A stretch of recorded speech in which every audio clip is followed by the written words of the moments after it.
Do big things. The simple steps teams can take to mobilize hearts and minds and make an epic impact. By Craig W. Ross, Angela V. Paccione, and Victoria L. Roberts.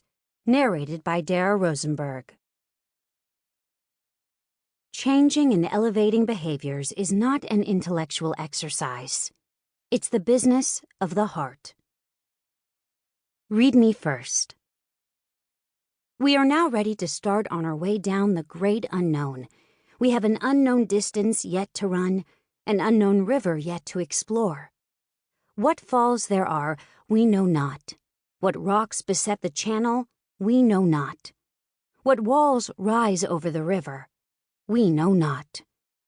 Major John Wesley Powell, in 1869, as the crew of explorers at his command descended into the unexplored Grand Canyon of the western United States.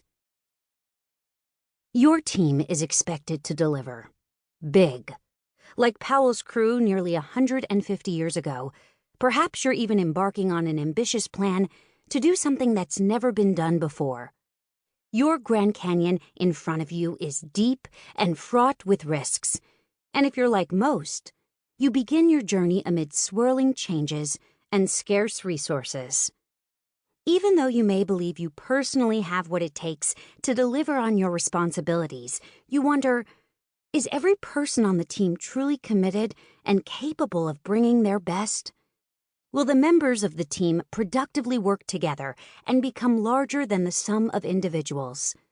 And will the team be able to work its magic in a company culture that at times lacks alignment and is careless about valuing the people doing the work? Does your team have a chance to succeed? I have no question that a team can generate magic, but don't count on it, observed renowned team dynamics expert and professor of psychology at Harvard, Richard Hackman. Volumes of research on the topic support his claim. As a sampling, consider that 70% of the workforce say they are part of a dysfunctional team, while the experts who assess team effectiveness say 75% of cross-functional teams function below their potential, in some cases by significant margins. Is your team telling itself the truth? The fact is, in most cases, the odds are stacked against you and your team. But it's not like you're going to throw your hands up and quit. Within you is the belief that big things can be achieved when the right things are done. This powers you internally, so you choose to step forward. Doing so makes you feel alive. Your team doesn't have to meet an inglorious fate.